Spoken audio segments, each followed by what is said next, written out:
Subscribe to our YouTube channel and press the bell icon to never miss a video from Fever FM. नमस्ते sir, Ayurveda day की आपको बहुत बहुत शुभकामनाएं। आपको भी शुभकामनाएं। नमस्ते। नमस्ते सर। बहुत सारे लोग इस वक्त आपसे जुड़े हुए हैं लाइव, जो आपको सुन रहे हैं, आपको देख रहे हैं। मिनिस्ट्री ऑफ स्टेट का कार्यभार आप संभालते हैं आयुष मंत्रालय के लिए, विमेन एंड चाइल्ड वेलफेयर। तो ये बहुत दिनों से ये चीज हमारे जहन में चल रही थी कि आयुर्वेद को एक स्टेज प्रदान करने की जरूरत है। बतौर मीडिया हाउसेस हम कई बार बाकी चीजों की तरफ ध्यान तो दे देते हैं, बट जो हमारी जड़ें हैं, जो आयुर्वेद है, उस तरफ शायद उस तरीके से ध्यान नहीं जा पाता जैसा जाना चाहिए। चूंकि आप मंत्रालय में हैं, आपके हिस्से एक बहुत बड़ा कार्यभार है, मैं जानना चाहता हूं कि सरकार आयुर्वेद को लेकर क्या कर रही है सर इस वक्त। नमस्ते। सबसे पहले तो हमारे honourable prime minister Shri Narendra Modi ji के जो अध्यक्षता में ये एनडीए की सरकार जी आयुष और आयुर्वेदिक होम्योपैथिक सब आयुष की जो ब्रांच है उसको बहुत ही प्राधान्य दे रही है। हमारी एनडीए की गवर्नमेंट आई, उससे पहले एक आयुष छोटा सा एक हिस्सा था हेल्थ गवर्नमेंट का जी।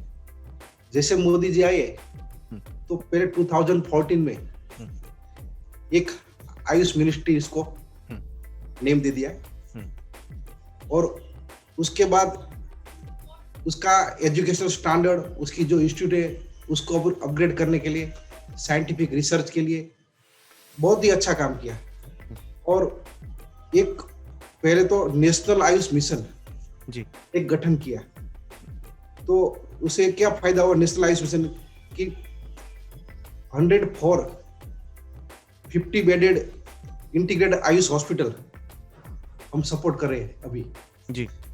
दूसरा 296 आयुष हॉस्पिटल्स, 4717 आयुष डिस्पेंसरीज जी, उसको भी हमने अपग्रेड किया है।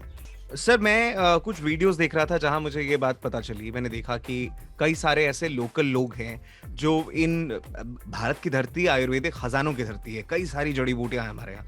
तो वो जब पहाड़ों पर जाते हैं इसकी खोज के लिए, कई बार वो अपनी जान रिस्क में डालते हैं। बहुत बहुमूल्य जड़ी बूटियां हैं जिनको खोजने की कोशिश होती है, कई कई सालों में कई कई जड़ी बूटियां मिलती हैं। तो इनके लिए कि कोई प्लान है सरकार की तरफ से इनके फ्यूचर को लेकर कि इनका फ्यूचर सिक्योर हो सके। आपने बहुत ही अच्छा सवाल पूछा है, क्योंकि वो लोग ही हमें जो ये अपनी मेडिसिनल प्लांट के बारे में जानकारी देते हैं। तो गवर्नमेंट ने उसके लिए हमने नेशनल मेडिसिनल प्लांट बोर्ड है जी, उसका गठन 2000 ईयर में किया है। और उसके बारे में आगे भी, क्योंकि उसका जो मेडिसिनल प्लांट है उसका कंजर्वेशन इन सिटू हो सके, एक्स सिटू हो सके, उसका information, education, communication activity like training, workshop, seminar वो भी हो सके, और उसकी जान में जोखिम न आए। मतलब फ्यूचर में उसके लिए सर्टेनली मेजर्स भी उसके इंटरेस्ट लिए हम ले रहे हैं। अच्छा। ये भी मैं आपको खातरी देता हूं जी। तो सर मेरा सवाल आपसे ये है कि कई सारे ऐसे वैल्यूएबल हर्ब्स हैं जो हिमालयन रीजन पे हर साल भारत से नेपाल और फिर नेपाल से चाइना स्मगल हो जाते हैं। इनकी कीमत इंटरनेशनल मार्केट में गोल्ड से ज्यादा है, इतनी महंगी है। तो इनको रोकने के लिए सरकार क्या कदम उठा रही है? ये आपने बहुत ही अच्छा क्वेश्चन मुझे पूछा है। बेसिकली मैं तो कभी कभी मेरे जो पब्लिक मीटिंग उसके जो भाषण होते उसमें भी कभी बोलता कि देखो जो रामायण का युद्ध हुआ था जी, और लक्ष्मण जी धनुष बाण लग से कोमा में चले गए थे जी। तो उसी वक्त एक हिमालयन से एक पूरा हनुमान जी पूरा पहाड़ लेके आ गए थे, उसमें एक संजीवनी जड़ी बूटी के पिलाते तुरंत ही लक्ष्मण जी कोमा में से बाहर आ गए जी। तो काफी अपनी जड़ी बूटी, आपने बहुत अच्छा सवाल किया। तो उसके लिए सबसे पहले हमने तो है ना ये सोचा है कि उसके प्रिवेंशन करना चाहिए। इसके लिए हमने पेटेंट का कंसेप्ट है, उसे हमारे ये लोग है उसका स्मगलिंग कम करने के लिए हम ज्यादा से ज्यादा प्रयत्न अपनी मिनिस्ट्री की ओर से कर रहे हैं जी। उम्मीद है सर ये जरूर होगा। आयुर्वेदा एजुकेशन सिस्टम जो है, मतलब मैं शायद ही कभी देखता हूँ किसी बच्चे को ये कहे कि मैं एक आयुर्वेदिक डॉक्टर बनना चाहता हूँ। एलोपैथिक तो बनने का ख्वाब बच्चे खुद भी रखते हैं और माँ बाप भी उनके ऊपर कई बार डाल देते हैं कि मेरा बेटा डॉक्टर बनेगा, पर आयुर्वेद शब्द नहीं आता है। तो आयुर्वेद की जो शिक्षा पद्धति है, उनकी जो डिग्रियां हैं, उनको मेन स्ट्रीम से कैसे जोड़ेंगे आप कि इन बच्चों में भी एक ख्वाब रहे?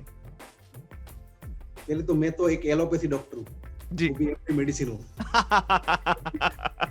लेकिन मेरे घर में सुबह से रात तक जब सोते हैं जी। तब तक आयुष ही चलता है, क्योंकि उसमें आयुष से जुड़े हमारे ऑनरेबल जो मोदी जी है अपने वड़ा प्रधान, वो भी आयुष से काफी जुड़े हुए हैं और कभी कभी हमारे उसके साथ बात भी होती है।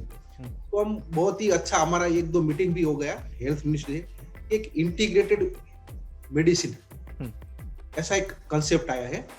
क्या है सर ये इंटीग्रेटेड मेडिसिन जी? क्या चीज है ये? हाँ, इंटीग्रेटेड मेडिसिन ऐसा है कि उसमें हम एलोपैथी और आयुष, तो ये दोनों का यूज करके हमें इंटीग्रेशन से क्या फायदा होता है कि integration always lead to prosperity and success in any science.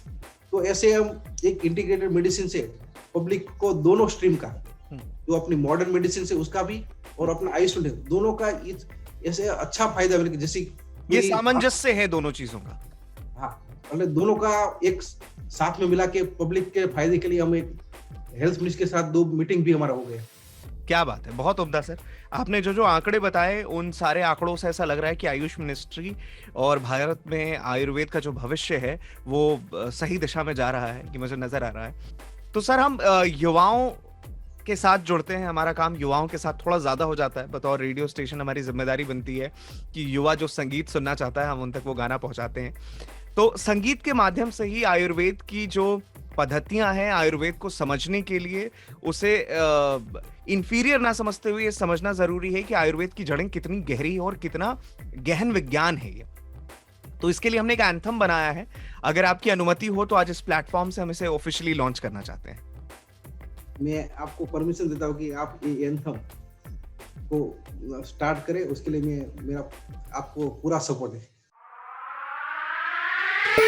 Ayurveda Ayurveda Ayurveda Ayurveda Ayurveda Ayurveda Ayurveda Ayurveda. चल तुझे सुनाऊं आयुर्वेद की स्टोरी, आज समझाऊं मैं इसकी सारी थ्योरी, जिसके लिए सबके सब एक है, जो अपने आप में एक पूरा वेद है। मेडिकल की बुक्स में भी बड़ा बड़ा लिखा है, लाइफ हेल्दी जीने का ये सही सलीका है। Mentally fit physically fit, yes fit रहने का ये सबसे तोड़ू तरीका है। आयुर्वेद आयुर्वेद